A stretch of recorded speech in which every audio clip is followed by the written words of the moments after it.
খুব অত্যাচার করে, কিন্তু আজ সে সব অত্যাচারের সীমা পার করে আমার পেটে ছুরি চালিয়ে দিল। আমি মাটিতে লুটিয়ে পড়লাম। পুরো মেঝেতে রক্তের বন্যা বইছে। তীরবিদ্ধ হরিণের মতো আমি নীলের দিকে চেয়ে আছি। নীল হলো আমার স্বামী। ও আমার সামনে বসে হাসছে আর চুপচাপ আমার আর্তনাদ দেখছে, যেন একটা বারের জন্য ওর চোখে আফসোস দেখছি না আমি। আস্তে আস্তে আমার চোখের সামনে সবকিছু ঝাপসা হয়ে আসছে। মৃত্যু যেন আমাকে গ্রাস করে নিচ্ছে। তারপর কি ঘটেছে আমার কিছু মনে নেই। যখন জ্ঞান ফিরল, নিজেকে হাসপাতালের বেডে আবিষ্কার করলাম। আমি তো ভেবেছিলাম আমি মারা যাব, কিন্তু কি হয় বাঁচলাম সেটা শুধু আল্লাহ জানে। কিন্তু আমাকে হাসপাতালে কে নিয়ে এলো? আশেপাশে তো কাউকে দেখছি না। আমি ওঠার চেষ্টা করছিলাম, হঠাৎ একজন নার্স এসে বললেন, কি করছেন ম্যাম? আপনি এখনো পুরোপুরি সুস্থ হননি, আপনার রেস্টের দরকার। আচ্ছা, একটা কথা জানার ছিল, আমাকে হাসপাতালে কে নিয়ে আসছে? আপনার স্বামী। বলতে পারেন? আমার স্বামী? মানে নীল? আমি ভীষণ আশ্চর্য হলাম। নীলই তো আমাকে খুন করার চেষ্টা করেছে, তাহলে ও কেন আমাকে হাসপাতালে নিয়ে আসবে? আমি নার্সকে জিজ্ঞেস করলাম, আচ্ছা আমার স্বামী এখন কোথায়? আপনার স্বামী জেলে। জেলে মানে? ও কেন জেলে থাকবে? কি করেছে ও? আর আপনি তো বললেন আমাকে নীল হাসপাতালে নিয়ে এসেছে, তাহলে? আপনাকে খুনের চেষ্টার জন্যে। খুনের চেষ্টা? আপনাকে কে বললো ও আমাকে খুন করার চেষ্টা করেছে? উনি নিজেই বলেছেন, আপনাকে যখন হাসপাতালে নিয়ে আসেন আপনার স্বামী, তখন আপনার এই অবস্থা কিভাবে হয়েছে সেটা না জানলে ভর্তি নিত না হাসপাতালে। এটাই আমাদের হাসপাতালের ফর্মালিটি। আর আপনি যে অবস্থায় এসেছিলেন তাতে তো আমরা সবাই ভেবেছিলাম আপনাকে বাঁচানো সম্ভব হবে না। আর আপনার স্বামী তখন সবার সামনে বলেছেন উনি আপনাকে খুন করতে চেয়েছিলেন। তারপর হাসপাতাল কর্তৃপক্ষ পুলিশকে ফোন করে আর ওনাকে পুলিশ এসে নিয়ে যায়। আচ্ছা, নীলকে মানে আমার স্বামীকে কবে পুলিশ নিয়ে গেছে? 1 মাস আগে প্রায়। আর 1 মাস পর আপনার জ্ঞান ফিরলো আজকে। আপনার অবস্থা খুবই খারাপ ছিল, তাই জ্ঞান ফিরতে 1 মাস লেগে গেছে। কি? আমি 1 মাস ধরে হাসপাতালে আছি আর নীল জেলে? জি ম্যাম, আপনি এখন রেস্ট নিন আর নিজের স্বামীকে নিয়ে টেনশন করবেন না। আপনাকে একটা কথা বলি ম্যাম, কিছু মনে করবেন না। আমার আপনার স্বামী দেখে মোটেও সুবিধার লাগেনি। ওনাকে দেখে মনে হয় উনি একজন অমানুষ।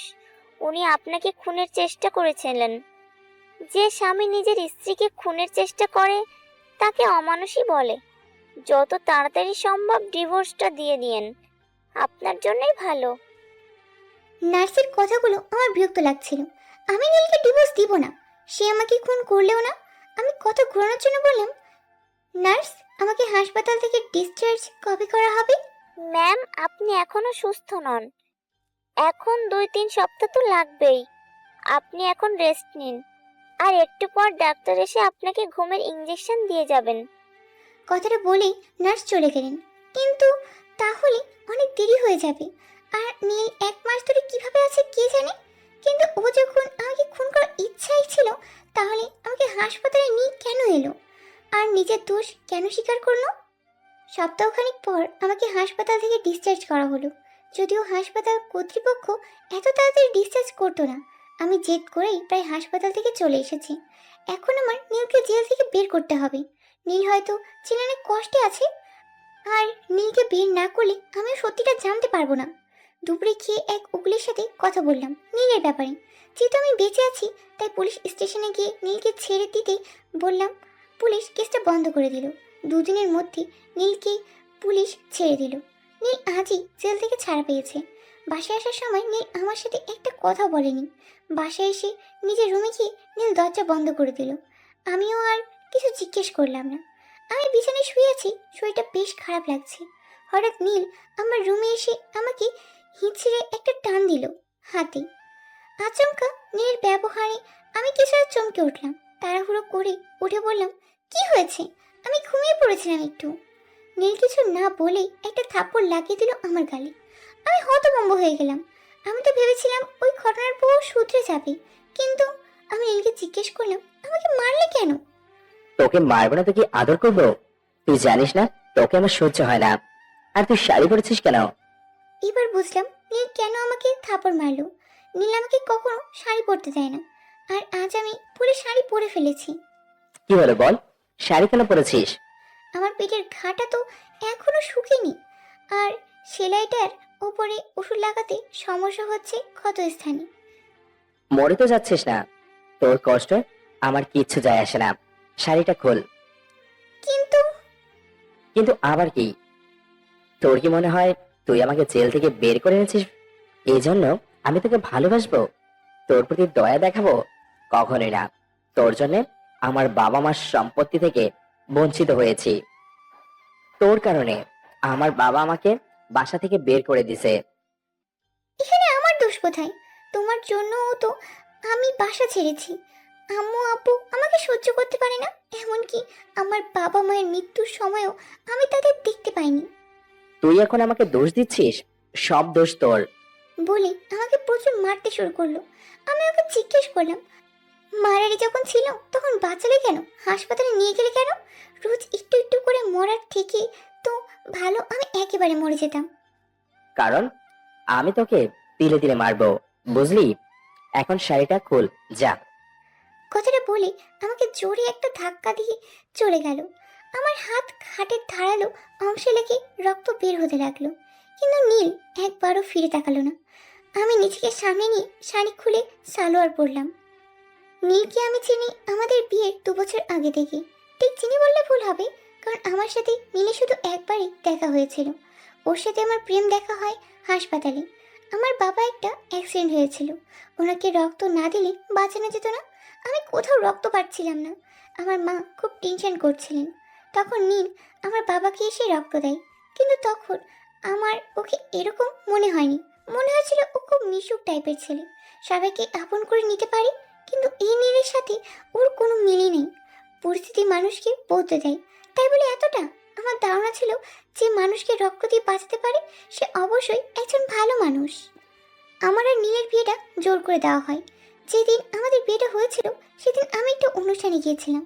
আমি যখন সেখানে যাই তখন নীল আমাকে বলে আমার সাথে ওর কিছু জরুরি কথা আছে, আমি যেন ওর সাথে আলাদাভাবে দেখা করি। কিন্তু কথাটা নীল আমাকে সরাসরি বলেনি। একজন ওয়েটার আমাকে একটা চিরকুট দিয়েছিল, সেখানে লেখা ছিল। আমি ওর সাথে দেখা করতে নীলের কথা মতো রুমে যাই। তারপর হঠাৎ করে আমার মাথাটা ঘুরে যায় আর আমি ফ্লোরে পড়ে যাই। যখন জ্ঞান ফিরে তখন দেখি আমি বিছানায় শুয়ে আছি, আর সব মানুষ আমাকে আর নীলকে ঘিরে দাঁড়িয়ে আছে। আমি কিছু বুঝতে পারার আগেই ওখানে উপস্থিত লোকেরা আমাদের বিয়ে দিয়ে দেয় জোর করে। আমাদের কিছু করার সুযোগ দেওয়া হয় না। নীলও আমাকে বিয়ে করতে রাজি ছিল, সেটা ওর নীরবতা প্রমাণ করে দিচ্ছিল। কিন্তু নীলের বাবা আমাদের বিয়েটা মেনে নেন না, আর আমার বাবা মাও নেননি। আমার বাবা মা আমাকে বলেন যেন আমি কখনো তাদের সামনে না যাই, তারা মরে গেলেও না। সবাই আমাকে ভুল বুঝেছিল। তবে নীলকে ওর বাবা বলেছিল আমাকে যদি ও ডিভোর্স দেয় তাহলে ওকে মেনে নেবে। কিন্তু নীল এরকম কিছুই করেনি, ও আমাকে ডিভোর্স দেয়নি, উল্টে বারবার অত্যাচার করে গেছে প্রত্যেকটা দিন। সেই বিয়ের প্রথম দিন থেকে আমাদের বাসরাতে আমাকে ও নিয়ে যায় ওর এক বন্ধুর বাসায়। ওখানে আমাদের বাসর ঘর সাজানো হয়। আমি বিছানায় বসে নীলের অপেক্ষা করছিলাম, কিন্তু নীল এসে হঠাৎ করে আমাকে এসে বলে আমি যেন সোফায় ঘুমাই। আমি কিছু বুঝতেই পারলাম না, উল্টে ওকে জিজ্ঞেস করাই আমার গালে একটা থাপ্পড় বসিয়ে দিয়ে বলে একবার বললে বুঝিস না তুই? আমি সোফায় গিয়ে ঘুমানোর চেষ্টা করলাম, কিন্তু ঘুম আসছিল না, শুধু কান্না পাচ্ছিল। তারপর আমরা এই বাসায় আসি, কিন্তু তারপর থেকে প্রতিদিন আমাকে অত্যাচার করে নীল। আমাদের সম্পর্ক মোটেও কোনো স্বাভাবিক স্বামী স্ত্রীর মতো কখনো ছিল না। নীল আমাকে শাড়ি পরতে দেয় না, জানি না কেন। মাঝে মাঝে আমাকে স্টোর রুমে আটকে রাখতো অনেক ইঁদুর আর তেলাপোকার মাঝে। বিয়ের 6 মাস এভাবেই কাটে আমার। তারপর একদিন আমার পেটে ছুরি চালিয়ে দেয়, শুধুমাত্র তরকারিতে লবণ বেশি হওয়ার জন্য। এটা কোনো কারণ হতে পারে কি নিজের স্ত্রীকে খুন করার? কিন্তু তবুও আমি ওকে ভালোবাসি, কারণ ও আমার স্বামী। তাই এখনো আমি ওকে ছেড়ে যাইনি, ডিভোর্স দেওয়ার কথাও ভাবিনি। আর নীলও কখনো আমাকে ডিভোর্স দিতে চায়নি। আমার বিশ্বাস নীল একদিন আমাকে ভালোবাসবে। হঠাৎ করে নীল এসে বলল, কিরে, এত কি ভাবছিস? তোকে আমার শার্টগুলো ধুতে বলেছিলাম, ধুসনি কেন এখনো? আমি কি পরবো? আমি আসলে ভুলে গেছিলাম, এক্ষুনি ধুয়ে দিচ্ছি। আমি নীলের রুমে গিয়ে রুম থেকে আলমারি খুলে ওর জামা বের করছিলাম, হঠাৎ একটা কালো রঙের ডায়েরি আমার চোখে পড়লো। ডায়েরি খুলে পড়তে ইচ্ছে করছে খুব। এটা যদি নীলের ডায়েরি হয় তাহলে আমার সব প্রশ্নের উত্তর এখানেই পাবো আমি। তাই ডায়েরি খুলে পড়া শুরু করব। ঠিক সেই সময় নীল রুমে প্রবেশ করলো। আমি ডায়েরিটা ওড়নার নিচে লুকিয়ে দিলাম। নীল আমাকে দেখে খুব রেগে গেল। কিরে, এতক্ষণ ধরে কি করছিস তুই? কিছু না, আমি তো তোমার শার্ট বের করছিলাম। কিছু না করলে তোর শার্ট বের করা হয়নি কেন এখনো? তাড়াতাড়ি বের করে নিয়ে যা। জি, যাচ্ছি। আমি নিজের সাথে করে ডায়েরিটা লুকিয়ে নিয়ে আসি। তারপর সেটা স্টোররুমে লুকিয়ে রেখে কাপড় কাচতে যাই, কারণ আমার রুমে লুকিয়ে রাখতে পারবো না। যদি নীল দেখে তাহলে অনেক ঝামেলা হবে। কাপড় কাচার সময় কেটে যাওয়ার জায়গায় খুব ব্যথা করছিল, কিন্তু কিছু করার নেই আমার। কোনো মতে কাপড়গুলো কেচে রান্নাঘরে গিয়ে রুমে আসলাম। হঠাৎ নীল আবার চিল্লাচিল্লি শুরু করে দিছে। জয়া, কোথায় তুই? কি বলো, কি হয়েছে? এভাবে কেউ কাপড় কাচে?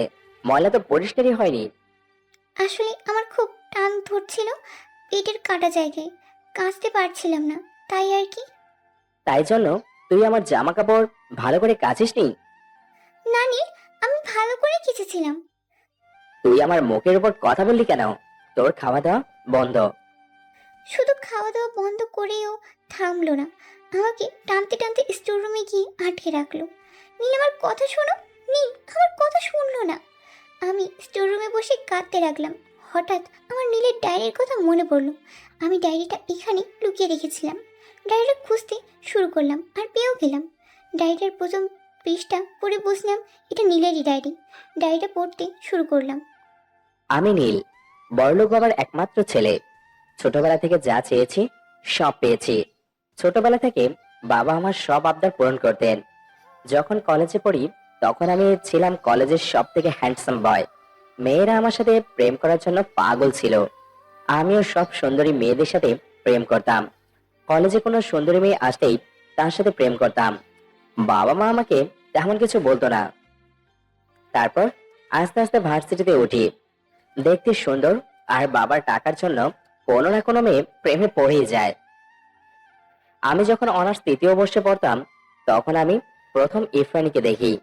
ও তখন নতুন ভর্তি হয় আমাদের ভার্সিটিতে। মেয়েটা বড়লোক বাবার মেয়ে, মডার্ন সুন্দরী। তাই ইরফানিকে আমার ভালো লাগতে শুরু করে। ইরফানি আমার প্রথম ভালোবাসা ছিল। আমি এর আগে যত মেয়ের সাথে টাইম পাস করি না কেন, কিন্তু ইরফানির সাথে টাইম পাস করার কথা কখনো মাথায় আসেনি। কারণটা ছিল ও সবার থেকে অন্যরকম। আমি ইরফানিকে পাওয়ার জন্য সবকিছু করতে পারি। ইরফানিকে কোনো ছেলে প্রপোজ করলে তাকে প্রচুর মারতাম। ইরফানিকে ইমপ্রেস করার জন্য ওর বাসার সামনে বসে থাকতাম। আস্তে আস্তে ইরফানিও আমাকে ভালোবাসতে শুরু করে। আর তাছাড়া আমার বাবার অনেক টাকা, তাই ইরফানিও আমাকে ভালোবাসতে অবহেলা করে না। ব্যাপারটা আমার বাসায় জানাজানি হয়ে যায়। যেহেতু ইরফানির বাবা অনেক বড় লোক আর ইরফানি দেখতেও সুন্দর, সেহেতু আমার বাবা আমাদের সম্পর্ক নিয়ে আপত্তি করে না। আমি যখন অনার্স ফাইনাল ইয়ারে তখন ইরফানি কাজিনের বিয়ের জন্য দেশের বাইরে চলে যায়। তারপর আমি হঠাৎ কার যেন দরজায় খোলার আওয়াজ পেলাম। মনে হয় নীল দরজা খুলছে। আমি ডায়েরিটা লুকিয়ে ফেললাম। আমার ডায়েরির বাকি অংশ পড়া হলো না। আমি ঘুমানোর অভিনয় করলাম। ভেবেছিলাম হয়তো আমি না খেয়ে আছি সেই জন্যই নীল আমাকে ডাকতে এসেছে, কিন্তু না, ও আমাকে রাতের খাবার রান্না করার জন্য ডাকতে এসেছে। আমি উঠে রান্নাঘরে এলাম। না খেয়ে থাকার জন্য মাথাটা প্রচুর ঘুরছিল। নীল এসে বলল, দুপুরের খাবার খেয়ে নে যা। তাই বলে ভাবিস না আমি তোকে ভালোবাসি। না খেলে তো তুই এখন ঢং করে পড়ে থাকবি, আর রান্নাটাও করবি না। তাই চুপচাপ খেয়ে এসে রান্না কর। আমি খাবার খেতে গেলাম, কিন্তু খেতে ইচ্ছা করছিল না, তবুও জোর করে একটু খেলাম। তারপর রান্নাঘরে গেলাম রান্না করার জন্য। আমার বারবার ইরফানির কথা মনে পড়ছে। তবে কি ইরফানের জন্য নীল আমাকে মেনে নিতে পারছে না? কিন্তু নীল তো আমাকে ডিভোর্স দিলেই পারে। ও আমাকে ডিভোর্স কেন দিচ্ছে না? আমাদের বিয়ের পর কি হয়েছিল? আচ্ছা, ইরফানি এখন কোথায়? ইরফানি কি দেশে ফিরেছে নাকি ফিরেনি? ইরফানি কি জানে আমার আর নীলের বিয়ে হয়েছে নাকি জানে না? যদি ও জানে তাহলে ও কি করবে? আমার মনে অনেক প্রশ্ন, কিন্তু কোনো উত্তর খুঁজে পাচ্ছি না। এসব ভাবতে ভাবতে কখন যে তরকারিটা পড়ে গেছে খেয়াল করিনি। নীল পাশের রুম থেকে গন্ধ পেয়ে ছুটে এসেছে। তরকারিটা পড়লো কিভাবে? আসলে আমি তুই কি? কার কথা ভাবছিলি তুই? এই পোড়া তরকারি এখন কে খাবে? তুই খাবি? আমি বুঝতে পারিনি নীল। কি বুঝতে পারিসনি? তুই সব ইচ্ছে করেই করেছিস। কথাটা বলেই আমার হাতে গরম তরকারি চেপে ধরলো। আমি ব্যথায় চিৎকার করে উঠলাম। আর কোনোদিন এরকম করবি? না, করবো না, প্লিজ আমার হাতটা ছাড়ো, আমার খুব চলছে। নীল আমার হাতটা ছেড়ে দিয়ে চলে গেল। আমি হাতে ওষুধ লাগিয়ে আবার রান্না করলাম। খুব জ্বলছিল আমার হাতটা। আমি নীরবে কাঁদছিলাম। আমার বাবা মার যদি বেঁচে থাকতেন তাহলে কি তাদের একবারও জানাতে ইচ্ছা করতো না আমি কেমন আছি, কোথায় আছি, বেঁচে আছি নাকি মরে গেছি? তারা যদি জানেন আমি এত কষ্টে আছি তাহলে তারা কি করতেন? আমার খুব জানতে ইচ্ছা করে, কিন্তু জেনেই ভাব কি লাভ? তারা তো কেউ বেঁচে নেই। আমি তাদের শেষ দেখাটাও দেখতে পাইনি। এর থেকে কষ্টের কি হতে পারে? আমি যদি নীলকে ডিভোর্স দিই আমি কোথায় যাব জানি না, কিন্তু দুজন ভালোবাসার মানুষের মাঝে থাকা উচিত না। তাই আমি নীল আর ইরফানি দেখা করাবো। ওদের মধ্যে ভুল বোঝাবুঝি মিটিয়ে দেব। আমার জন্য নীল যা যা হারিয়েছে তার সব কিছু ওকে ফিরিয়ে দেব। অন্তত নীলের আমার ওপর থেকে রাগটা তো একটু কমবেই। নীল অফিসে চলে গেছে, আমি বাসায় একা একা বসে আছি।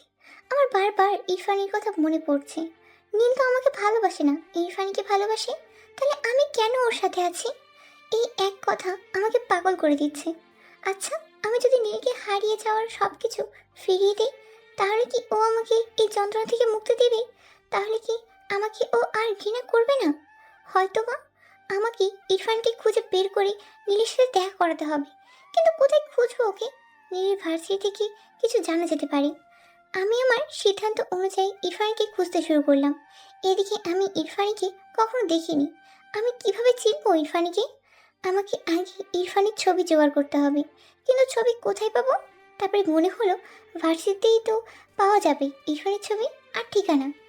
ভার্সিটি গিয়ে ইরফানের একটা ছবি আর একটা ঠিকানা পেলাম, কিন্তু সেখানে গিয়ে কিছু পেলাম না। তারপরে মনে হলো ইরফানের নিশ্চয়ই ফেসবুক অ্যাকাউন্ট থাকবে। নীলের ডায়েরির বর্ণনা মতে ইরফানের তো খুব আধুনিকতা ছিল, তাহলে অবশ্যই ওর ফেসবুক আইডি থাকবে। আমি বাসায় এসে ল্যাপটপে নিজের আইডিতে লগ ইন করলাম। তারপর ইরফানের নামটা লিখে সার্চ দিলাম, কিন্তু কাউকে পেলাম না। তারপরে মনে পড়লো ওর ডাক নাম ইরফানি, কিন্তু ওর ভালো নামটা তো হলো সুমাইয়া সিদ্দিকা। এবার এই নামে সার্চ দিলাম। যাক, এবার আমার নিরাশ হতে হলো না। আমি ইরফানের ফেসবুক আইডি পেয়ে গেছি। আমি ইরফানকে মেসেজ রিকোয়েস্ট দিলাম। আসসালামু আলাইকুম, আমি জয়া, নীলের স্ত্রী। আপনার সাথে আমার জরুরি কিছু কথা আছে। দয়া করে ফ্রি থাকলে আমার মেসেজের রিপ্লাই দিন। আমার আপনার সাথে কিছু কথা আছে। 15 দিন কেটে গেল, ইরফানি মেসেজটা সিনও করেনি আর রিপ্লাইও করেনি। আমি হতাশ হয়ে পড়লাম। ইরফানের আশা আমি ছেড়ে দিলাম। সেদিন ভাবলাম নীল অফিসে গেলে আমাকে বাসায় একাই কাটাতে হয়। হাতে তেমন কাজ থাকে না, বাসায় একা একা থাকতেও ভালো লাগে না। তাই সিদ্ধান্ত নিলাম একটা চাকরি করব। আর নীলকে যদি ছেড়ে চলে যাই তাহলে চাকরিটা কাজে দিবে। সেইভাবে অনলাইনে চাকরির জন্য আবেদন করলাম। নীলকে বিষয়টা বলিনি, কারণ ও হয়তো এটা শুনে রাগ করবে, আবার আমার উপর ওর অত্যাচার করবে। জয়া, জি বলো। তোমার আমার প্রতি রাগ হয় না, ঘৃণা করে না আমাকে একটু? আমি তোমাকে এত অত্যাচার করি? ওমা, রাগ হবে কেন? তুমি আমার স্বামী, আমার উপর শুধু তোমার অধিকার। আচমকা আমার এই কথায় নীল ভীষণ রেগে গেল আর আমার চুলটা ধরে পড়ল। তোর আমার প্রতি রাগ হয় না কেন? কেন ঘৃণা করিস না? আমার লাগছে, ছাড়ো। লাগুক, তুই বল আমাকে ঘৃণা করিস? তুমি পাগল হয়ে গেছো নীল। হ্যাঁ, আমি পাগল। তোর চোখে ঘৃণা দেখার জন্য আমি পাগল। তুই বল আমাকে ঘৃণা করিস? নীল, আমি কেন তোমাকে ঘৃণা করব? কি আবল তাবল বলছো? কথাটা বলি আমাকে ধাক্কা দিয়ে চলে গেল নিজের রুমে। আমি বুঝতে পারলাম না কিছু। কেন ঘৃণা দেখতে চাই নীল আমার চোখে? অনলাইনে চাকরির জন্য যে দরখাস্ত করেছিলাম সেটার পরীক্ষা আছে। আমার কোনো প্রস্তুতি নেই, তবুও গেলাম পরীক্ষা দিতে। নীল অফিসে চলে যাওয়ার পর আমিও বাসা থেকে বের হয়ে গেলাম। পরীক্ষা মোটামুটি হলো। পরীক্ষার হল থেকে অটোতে করে আসার সময় দেখলাম রাস্তায় অনেক ভিড়। মনে হচ্ছে আরও অ্যাক্সিডেন্ট হয়েছে। আমি অটো থেকে নেমে দেখলাম এক বৃদ্ধ লোক বাড়িতে বসে আছে আর তার মাথা ফেটে প্রচুর রক্ত বের হচ্ছে। আমি লোকটাকে ধরে একটা অটোতে করে হসপিটালে নিয়ে গেলাম। লোকটার সাথে ওনার স্ত্রীর নম্বর নিয়ে বাসার ফোন দিলাম। ওনার স্ত্রী আসার আগেই আমি ওখান থেকে চলে এলাম, কারণ নীল হয়তো এতক্ষণে বাসায় চলে গেছে। আমাকে না দেখলে ও হয়তো অনেক রেগে থাকবে আর আবার আমার উপর পাশবিক অত্যাচার করবে। আমি বাসায় আসার পর দেখলাম নীল এখনও আসেনি। নীল তো এতক্ষণে চলে আসে, কিন্তু আসেনি কেন? আমি নীলের ফোনে বারবার ফোন দিলাম, কিন্তু কল রিসিভ করলো না কেউ। আমার নীলের জন্য খুব টেনশন হচ্ছিল। নীলের জন্য অপেক্ষা করতে করতে রাত 12টা বেজে গেল, এখনও নীল আসেনি। আমি অপেক্ষা করতে করতে ঘুমিয়ে পড়লাম সোফাতে। 1টার দিকে নীল এলো, আমি তখনও ঘুমিয়ে। হঠাৎ নীল এসে আমাকে ডাকলো। আমি উঠতেই আমাকে জড়িয়ে ধরে কাঁদতে লাগলো।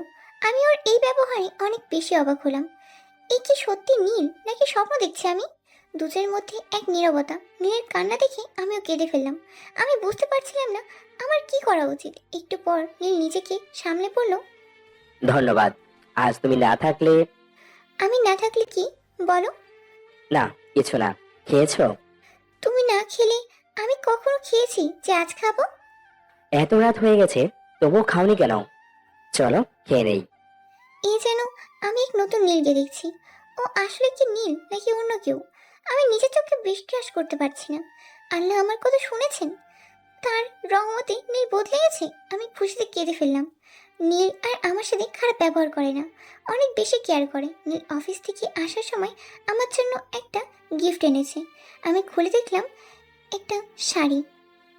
জয়া, তোমার তো শাড়ি খুব পছন্দ, তাই না? আর শাড়ি তোমাকে অনেক মিষ্টি লাগে, কিন্তু আমি তো কখনো পরতে দিতাম না। শাড়ি? আমি কিছু বলতে পারছিলাম না, শুধু আবেগে চোখ থেকে পানি পড়ছিল। নীল আলতো করে আমার চোখের জল মুছে পড়ল। আমি চাই আমাদের সম্পর্ক ঠিক করে নিতে। কি বলছো কি? আমাকে একটা স্বাভাবিক জীবন দিবে জয়া? আমি সত্যি আজ ক্লান্ত। আমি কিছু বলতে পারছিলাম না, শুধু কান্না পাচ্ছিল। আমি কান্না থামিয়ে বললাম, নীল আমাকে কিছুদিন সময় দিবে? ঠিক আছে। আমি নীলের থেকে এই জন্য সময় চাইলাম যাতে আমি ওকে ওর বাবা মার সাথে মিলিয়ে দিতে পারি। আমি নীলের বাবা মার সাথে দেখা করার জন্য বাইরে দাঁড়িয়ে আছি। নীলের বাবা মা আমাকে দেখে প্রচুর রেগে গেলেন। তুমি কেন এসেছো? আমার ছেলেকে আমার থেকে দূরে করে এখন আবার কি করতে এসেছো? আন্টি, সব দোষ আমার, আপনার ছেলের কোনো দোষ নেই। আমার দোষের শাস্তি কেন নিজের ছেলেকে দিবেন? আপনাদের ছেলে এখনো আপনাদের জন্য কাঁদে। দয়া করে নীলকে আপনারা মেনে নিন। বিনিময়ে আমি নীলের জীবন থেকে চলে যাব, কিন্তু নীলকে এরকম শাস্তি দিবেন না। আপনাদের ছাড়া আমরা ভালো নেই। প্লিজ আঙ্কেল আন্টি, নীলকে ক্ষমা করে দিন। নীলের বাবা মা কাঁদতে লাগলো। মারে, তোমাকে আমরা ভুল বুঝেছিলাম। ভেবেছিলাম তুমি আমাদের ছেলেটাকে টাকার জন্য বিয়ে করেছো, কিন্তু আজ বুঝলাম নীলের কিছু না থাকা সত্ত্বেও তুমি ওকে ছেড়ে যাওনি। আমাদের নীল অনেক ভাগ্যবান যে তোমার মতো স্ত্রী পেয়েছে। নীলের জন্যে তোমার মতো ভালো মেয়ে আমরাও পেতাম না। নীল জীবনে অনেক অন্যায় করেছে, আর সেই অন্যায়গুলোকে আমরাও সমর্থন করেছি, কখনো কিচ্ছু বলিনি। কিন্তু আমার ছেলে কোনো ভালো কাজের ফলস্বরূপ তোমাকে পেয়েছে, আল্লাহ ভালো জানেন।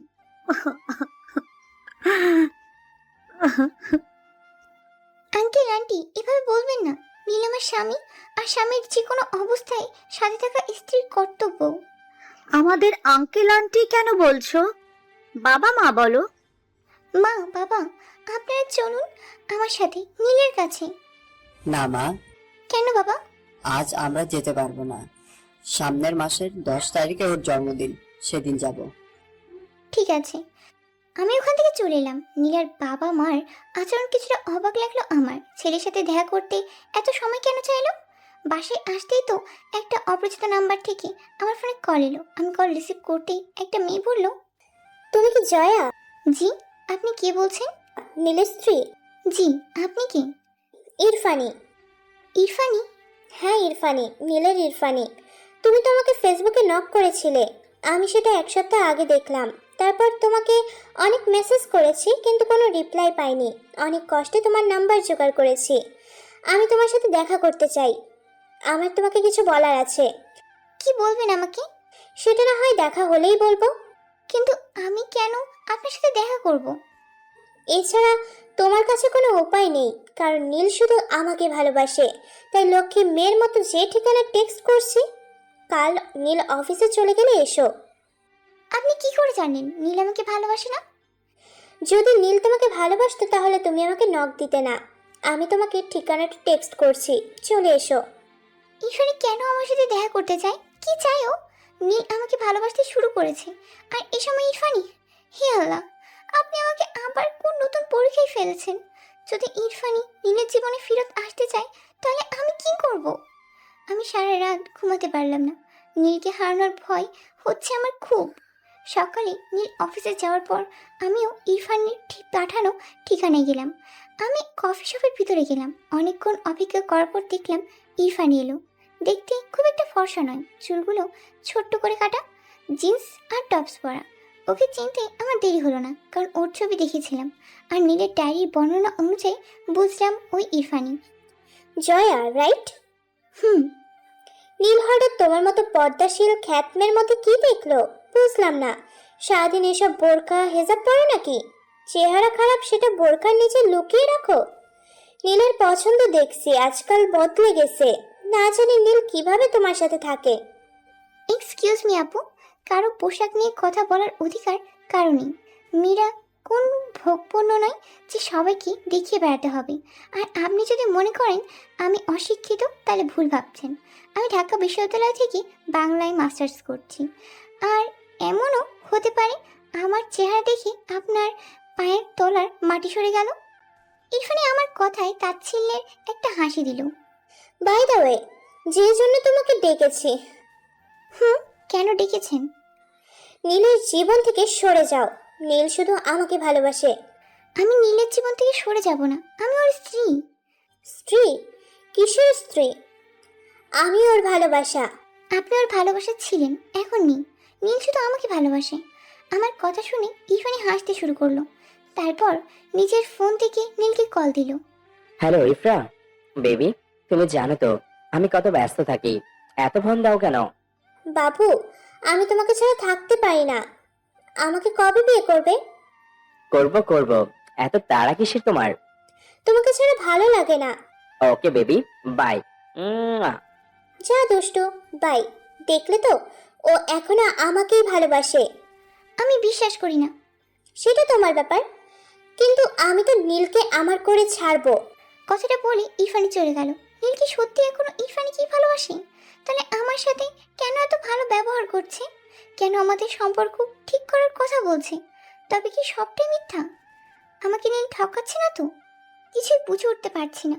বাসায় বসে আছি, নীল আর ইরফানের কথাগুলো কানে বারবার বাজছে। হঠাৎ নীল এসে বলল, কি হয়েছে জয়া, এত চুপচাপ কেন? কিছু না। আমাকে বলো। তেমন কিছু না। আচ্ছা, একটা প্রশ্ন করি। হুম। তুমি কতজনকে ভালোবাসছো মন থেকে? আমার প্রশ্ন শুনে নীল হাসতে লাগলো। হাসছো কেন? তোমার কথা শুনে। আমি কি কোনো হাসির কথা বলেছি? না, এমনি। উত্তরটা দাও। সত্যি বলবো? হ্যাঁ। একজনকে, যাকে প্রথমবার দেখেই ভালোবেসে ফেলেছিলাম, যাকে কষ্ট দিলে আমার চোখে পানি এসেছে, যার সাথে সারা জীবন কাটাতে ইচ্ছে করে, যে সাথে থাকলে মনে হয় দুনিয়ার সবকিছু ভুলে যাই। এখনো তাকেই ভালোবাসো? নীল মুচকি হেসে বলল, একবার যাকে ভালোবাসা যায় তাকে কখনো ভোলা যায় না। কিন্তু তুমি আমাকে কেন এসব জিজ্ঞেস করছো? না এমনি। কথাটা বলে রুমিকে দরজা বন্ধ করে কাঁদতে লাগলাম। তার মানে নীল এখনো ইরফানিকেই ভালোবাসে। হে আল্লাহ, আপনি বলে দিন আমি কি করব? অনেক ভেবে সিদ্ধান্ত নিলাম নীল আর ইরফানের জীবন থেকে সরে যাব। আমি ইরফানকে কল দিয়ে বললাম, আসসালামু আলাইকুম। ওয়ালাইকুম আসসালাম জয়া। আমি জানতাম তুমি আমাকে কল দিবে। তা কি সিদ্ধান্ত নিলে? আমি সরে যাব নীলের জীবন থেকে। That's like a good girl. আমি ফোনটা কেটে দিলাম। খুব কষ্ট হচ্ছে।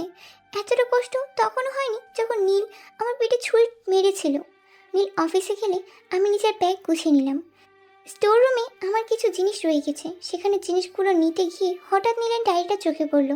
আমি নীলের ডায়েরিটা হাতে নিতেই সেখান থেকে একটা মেয়ের ছবি পড়লো, সাথে দুটো ছেলেও ছিল, তার মধ্যে একটা নীল, কিন্তু মেয়েটা ইরফানি নয়।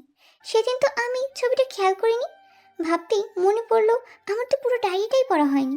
ডায়েরি আর ছবিটা নিয়ে নিজের রুমে চলে এলাম। আমি ডায়েরির বাকি অংশটা পড়া শুরু করলাম। ইরফানি বিদেশে চলে যাওয়ার পর আমাদের কলেজে মিমি নামের একটা মেয়ে এলো। খুব ফর্সা, চোখগুলো টানা টানা, চুলগুলো বেশি লম্বা নয়, অসম্ভব সুন্দরী, যে কোনো ছেলে দেখলে প্রেমে পড়ে যাবে। আমার নজর পড়লো মিমির উপর। মিমিকে আমার প্রেমে ফেলানোর জন্য অনেক কিছু করি, কিন্তু মিমি কিছুতেই প্রেম করতে রাজি হয় না। মিমি ছিল মধ্যবিত্ত পরিবারের মেয়ে।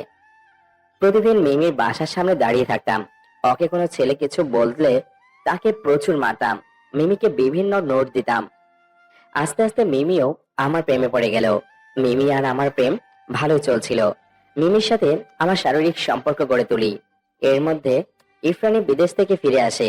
আমি মিমির সাথে ব্রেকআপ করে ফেলি, কিন্তু মিমি আমাকে ছাড়তে রাজি নয়, কারণ মিমি প্রেগনেন্ট ছিল।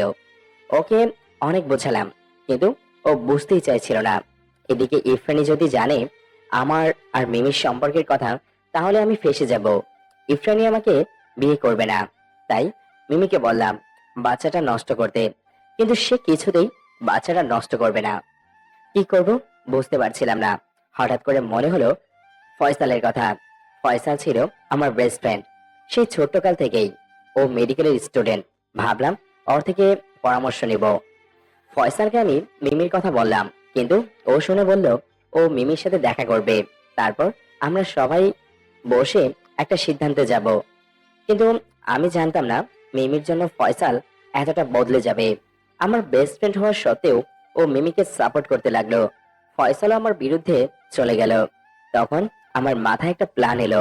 আমি ফয়সালের বিশ্বাসঘাতকতার প্রতিশোধ নিতে চাইছিলাম। আমি মিমিকে ডাকলাম আমার সাথে দেখা করার জন্য। মিমি এলো। আমি মিমিকে বিয়ে করব, কিন্তু একটা শর্তে, সে যদি আমার কথা শুনে চলে। মিমি অসহায় ছিল, আমার কথায় রাজি হয়ে গেল। আমি মিমিকে বললাম ও যেন আমার কথা মতো একটা চিঠি লেখে। চিঠি ছিল এইরকম যে, ফয়সাল ভাইয়াকে আমি আমার নিজের ভাই মনে করতাম, কিন্তু ও আমার সাথে শারীরিক সম্পর্ক করে জোর করে, আর আমার পেটে বাচ্চা চলে আসে, কিন্তু ফয়সাল ভাইয়া বাচ্চাটাকে মেনে নিতে চাচ্ছে না। মিমি কিছুতেই চিঠিটা লিখতে চাইল না, কিন্তু আমি ওকে ভয় দেখালাম ও যদি এটা না করে তাহলে আমি ওকে আর বাচ্চাকে মেরে ফেলবো। তাই ও রাজি হয়ে গেল।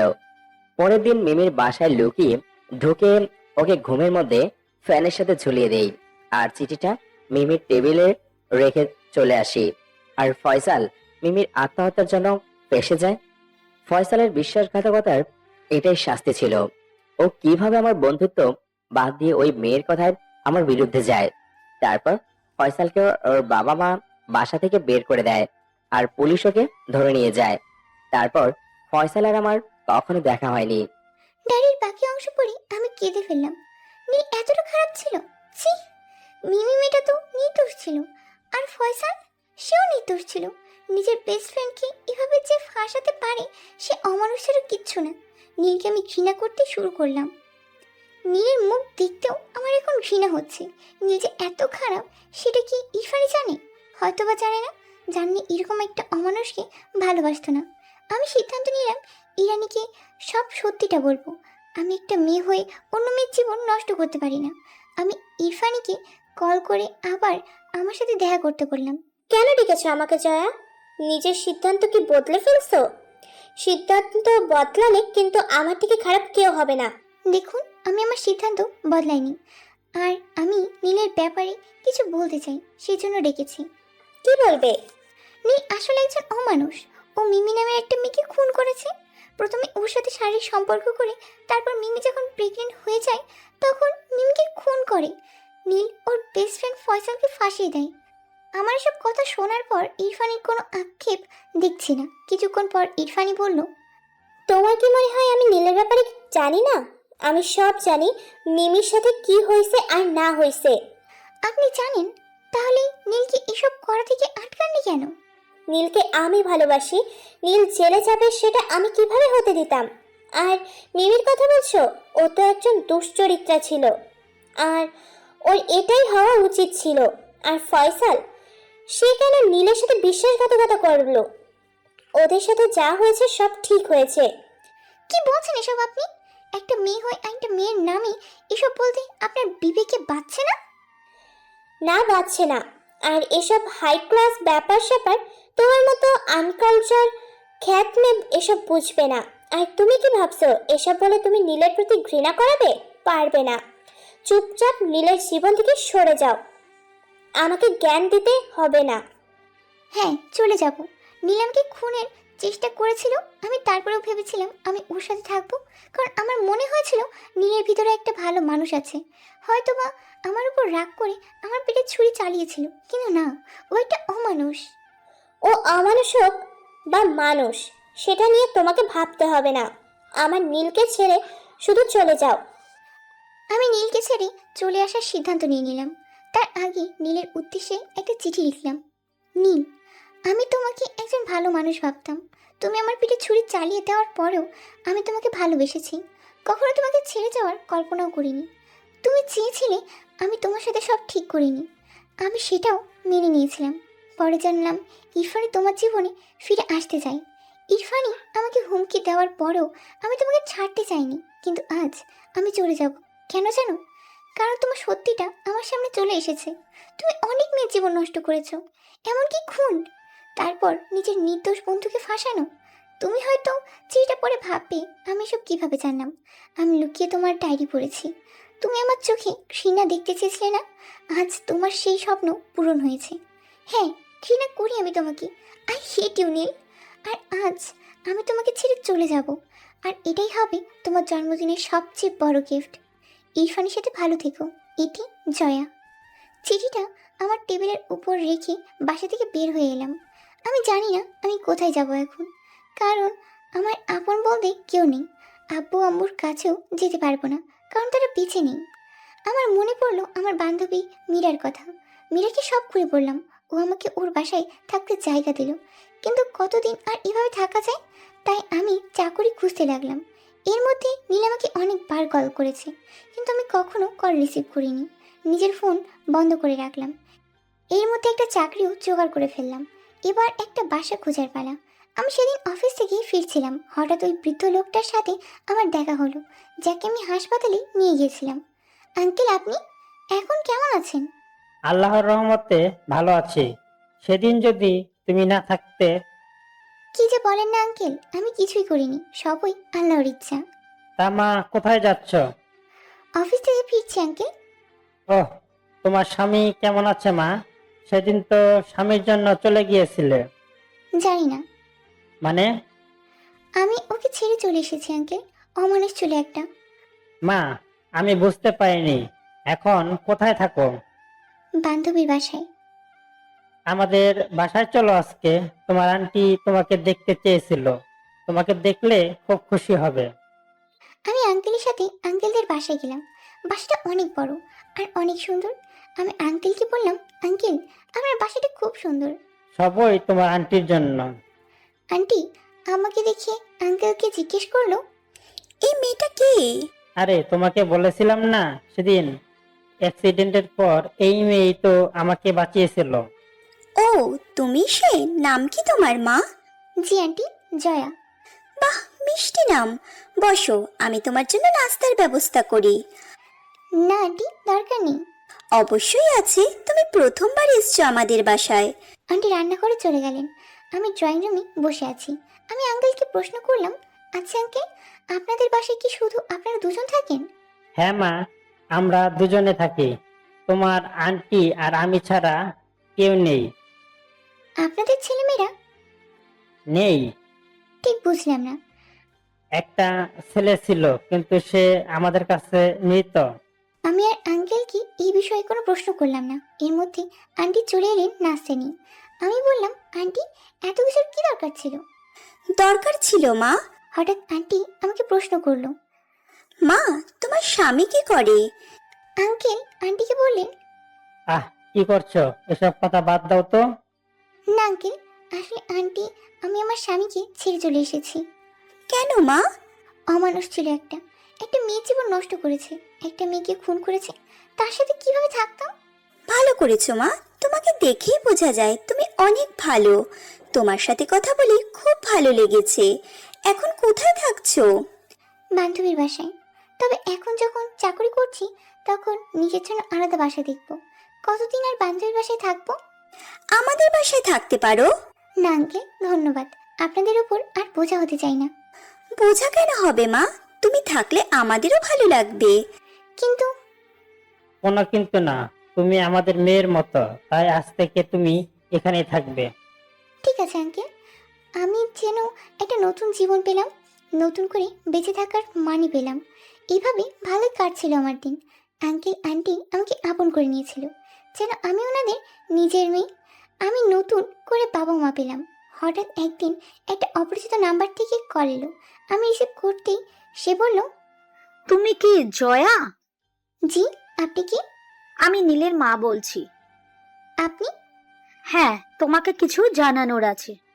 জি বলুন। সেদিন যখন তুমি আমাদের বাসায় এসেছিলে, সেদিন আমরা তোমাকে মেনে নেইনি। আমরাই ইরফানিকে ফোন করে নীল আর তোমার কথা বলি। তুমি যখন বলেছিলে তোমরা ভালো নেই, তাই আমরা ভেবেছিলাম নীল ইরফানের সাথে ভালো থাকবে, আর তাই আমরা সেদিন নীলের সাথে দেখা করতে আসিনি। এসব বলে কি লাভ আন্টি? যা হবার তা তো হয়ে গেছে। আর আমিও তো নীল আর ইরফানের জীবন থেকে সরে এসেছি। ভুলটা তো এখানেই হয়েছে। ভুল? কিসের ভুল আন্টি? আপনার কথা আমি বুঝলাম না। আমরা নীলের জন্মদিনে নীলের সাথে দেখা করতে যাই, তখন জানতে পারলাম তোমার সাথে যার বিয়ে হয়েছে সে আদৌ নীল না, নীলের বন্ধু ফয়সাল। মানে কি বলছেন এসব? ঠিকই বলছি। তাহলে নীল কোথায়? জানি না, আমাদের পাপের শাস্তি আমরা পেয়ে গেছি। আমাদের ক্ষমা করে দিও মা। আপনার সাথে আমি পরে কথা বলছি বলে ফোনটা কেটে দিলাম। আমার অনেক বড় একটা ভুল হয়ে গেছে। আমি এক্ষুনি বাসায় যেতে হবে। আমি বের হচ্ছিলাম, এমন সময় আন্টি এসে বললেন, কোথায় যাচ্ছ মা? আন্টি আমি বাসায় যাচ্ছি, অনেক বড় একটা ভুল হয়ে গেছে। এখন না গেলে অনেক দেরি হয়ে যাবে। কি হবে বলে তো যাও। ফিরে এসে বলবো। আর কোনো কথা না বলে আমি বাসা থেকে বের হয়ে গেলাম। বাসায় এসে দেখি ও বাসায় আছে। আমাকে দেখতে জড়িয়ে ধরে কাঁদতে লাগলো। কোথায় চলে গিয়েছিলে জয়া? আমি তোমাকে ছেড়ে কত কষ্টে ছিলাম জানো। একবার তো ফোনটাও রিসিভ করতে পারতে। তুমি কি? আমি কে মানে? আমি তো তোমার স্বামী। তুমি আমার স্বামী সেটা আমি জানি, কিন্তু তোমার আসল পরিচয় কি? আমি নীল। তুমি নীল নাও মিস্টার ফয়সাল। আমি সবটা জেনে গেছি। কেন এমন করলে আমার সাথে? আর নীল এখন কোথায়? আমি জানি তোমার অনেক প্রশ্ন, আজ সব প্রশ্নের উত্তর দেব। হ্যাঁ বলো, আমি জানতে চাই। জয়া, যেদিন তোমাকে প্রথমবার হাসপাতালে দেখি সেদিন প্রথম প্রেমে পড়ে যায়। আমি তোমার মুখ তো দেখিনি সেদিন, কিন্তু তবুও প্রেমে পড়ে যায়। নীলও যখন আমার সাথে ছিল, কিন্তু তোমার সাথে দেখা করতে আসার সময় একজন এসে ধাক্কা খেয়ে আমার শার্টে কালি লেগে যায়। কিন্তু ওই অবস্থায় তোমার সামনে যেভাবে যেতাম সেটা ভেবেই পাচ্ছিলাম না। তখন নীলর শার্টটা আমাকে দেয়, যেখানে নীলের লাগানো নেম প্লেটও ছিল। তোমার সাথে দেখা করার পর জানতে পারলাম তোমার বাবার অপারেশনের জন্য রক্ত লাগবে, কিন্তু তুমি কোথাও রক্তই পাচ্ছ না। আর তোমার বাবার রক্তের সাথে আমার রক্ত মিলে যাওয়ায় আমি তোমার বাবাকে রক্ত দেই। তারপর তোমার সাথে কথা বলতে বলতে আমি আরো তোমার প্রেমে পড়ে যাই। কিন্তু সেদিন তুমি যখন আমার নাম জিজ্ঞেস করেছিলে, ঠিক সেই সময় আমি নীলের নেম প্লেট পড়েছিলাম। তুমি ভাবলে আমার নাম নীল। ভেবেছিলাম প্রথমবার দেখা হলে পরের বার দেখার সময় সত্যিটা বলে দিব, কিন্তু বলার কখনো সুযোগই হলো না। তুমি আমাকে ভালোবাসতে, তাহলে বিয়ের পর এত অত্যাচার কেন করতে? তুমি তো চাইলে বলে দিতে পারতে তুমি নীল নয় ফয়সাল। কেন বলনি?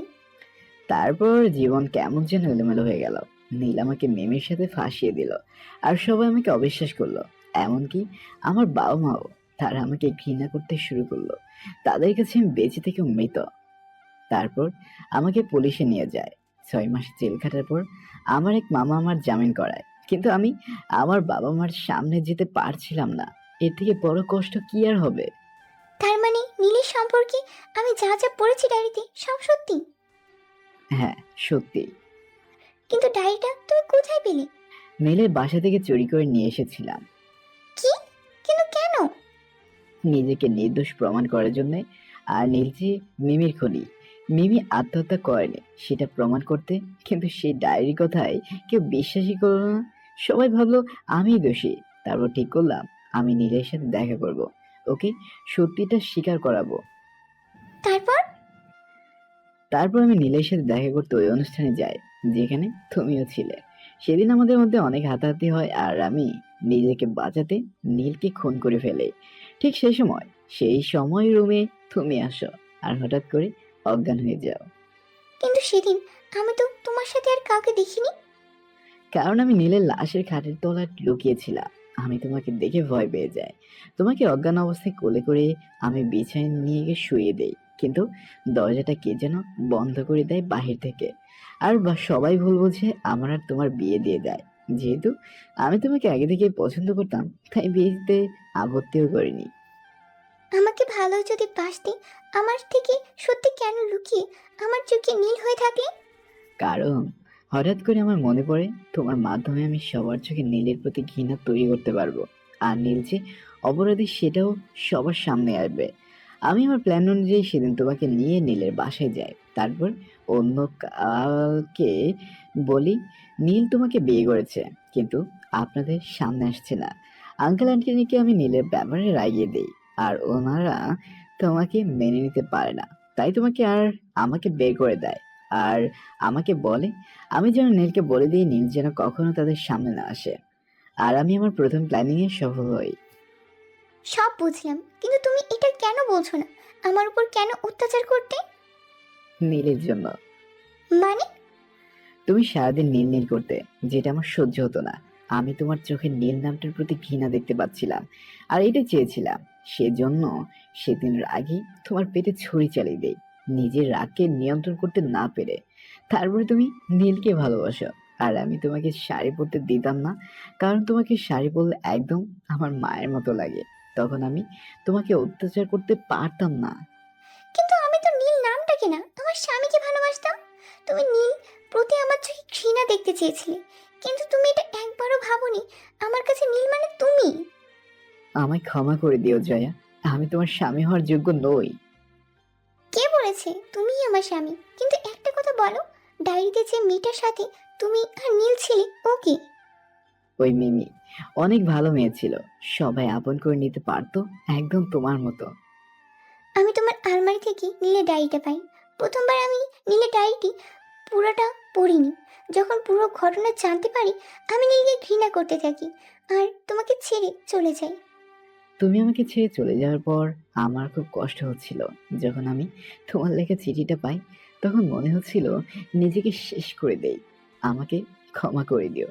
যতবার আমি তোমার সাথে খারাপ ব্যবহার করেছি ততবার আমি কেঁদেছি। তুমি চলে যাওয়ার পর আমি তোমাকে অনেক খুঁজেছি, অনেকবার কল করেছি, কিন্তু তুমি কল রিসিভ করনি। আমি তোমার উপর রেগে নেই, কারণ আমি তোমাকে ভালোবাসি। আর আমি প্রথমে মীরার বাসায় যাই, তারপর আমি যাকে হাসপাতালে নিয়ে গিয়ে প্রাণ বাঁচিয়েছিলাম তাদের বাসায় আশ্রয় পাই।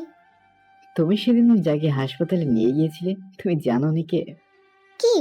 আমার বাবা। কি? আঙ্কেল? তোমার বাবা? হ্যাঁ। আঙ্কেল আর আন্টি তো তোমাকে ভুল বুঝেছে।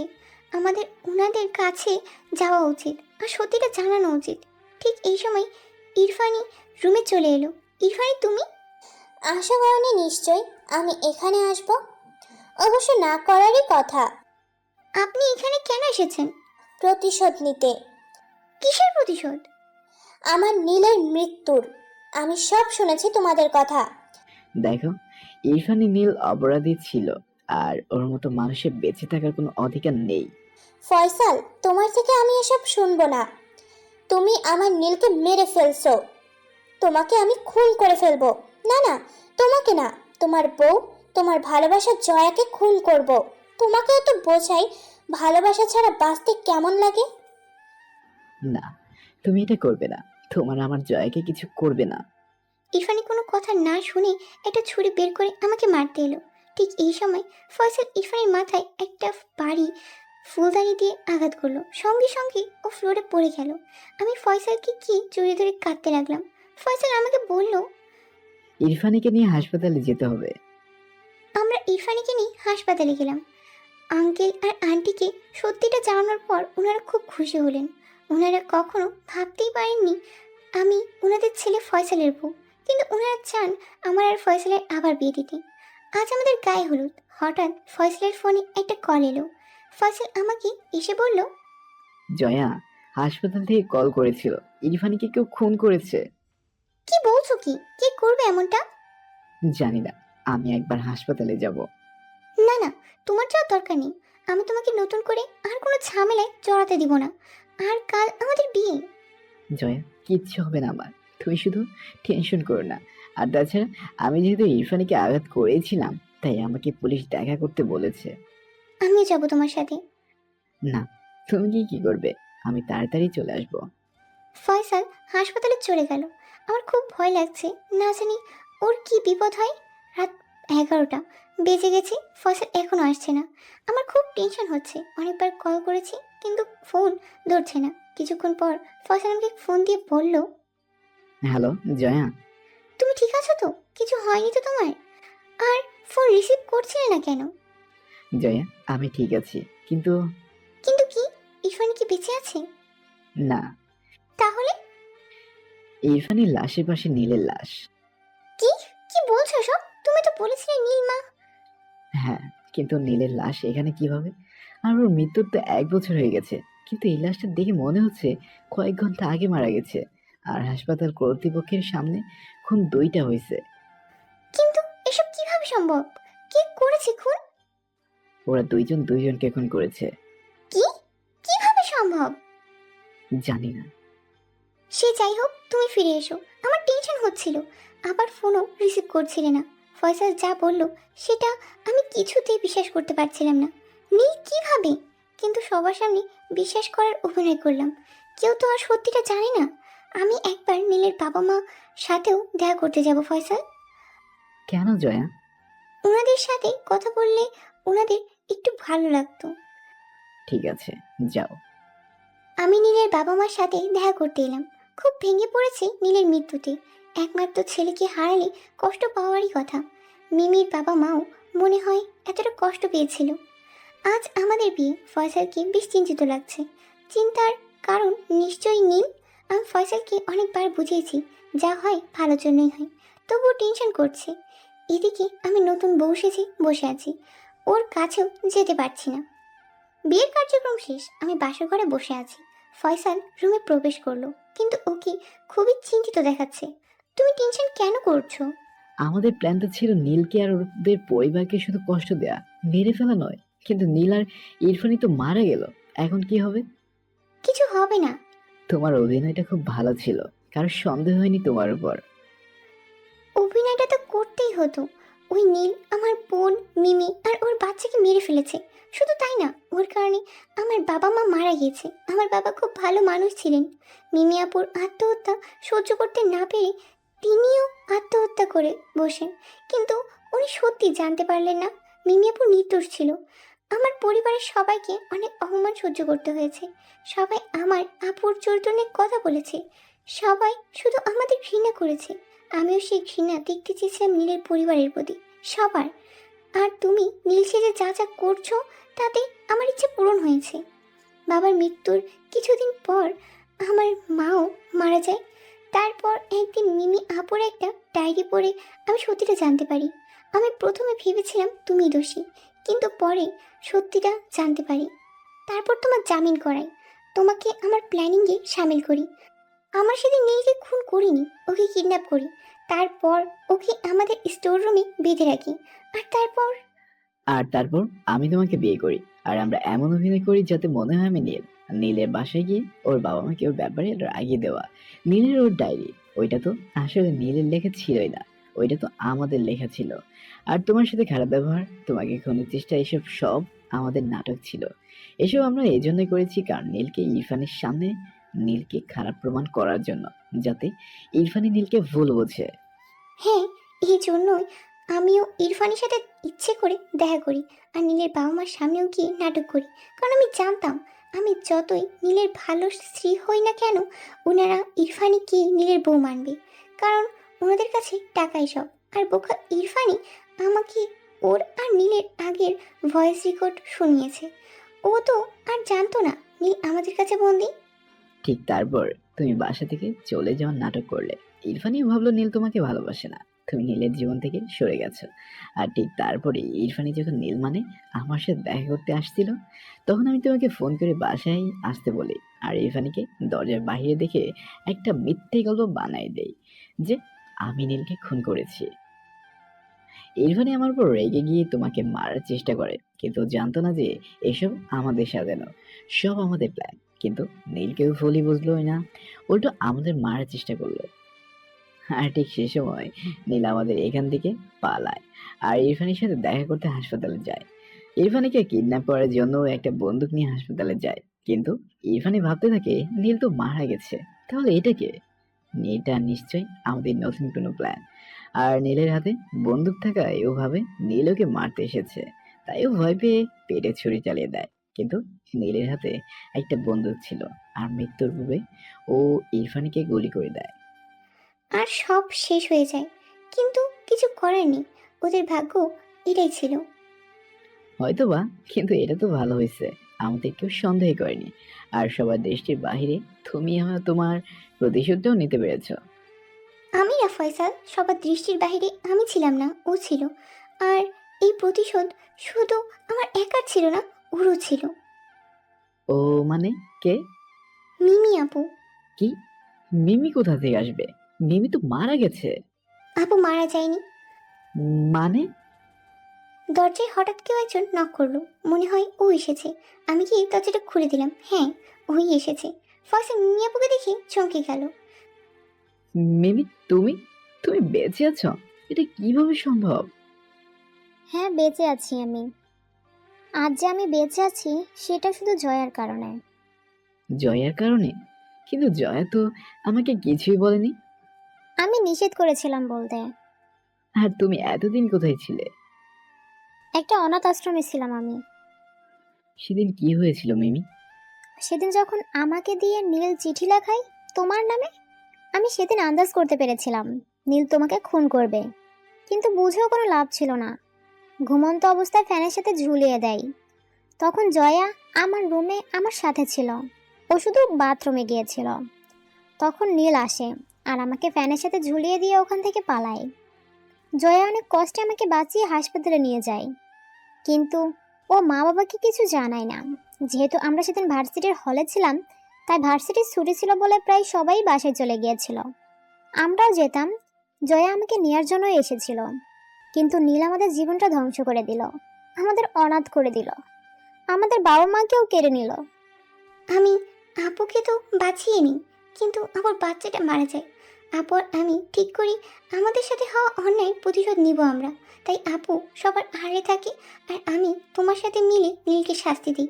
কিন্তু নীলের বাবা মা আমার বাবা মার সাথে দেখা করতে আসে, তখন বাবা মাকে অনেক বাজে বাজে কথা শোনায়, যার কারণে বাবা আত্মহত্যা করে আর মাও মারা যায়। হ্যাঁ, জয়া আর তুমি না থাকলে আজ নীল শাস্তি পেত না। ও তো তোমার সাথে অন্যায় করেছে, কিন্তু তুমি নিজের ফ্রেন্ডকে সাহায্য না করে আমাদের কেন সাহায্য করেছিলে?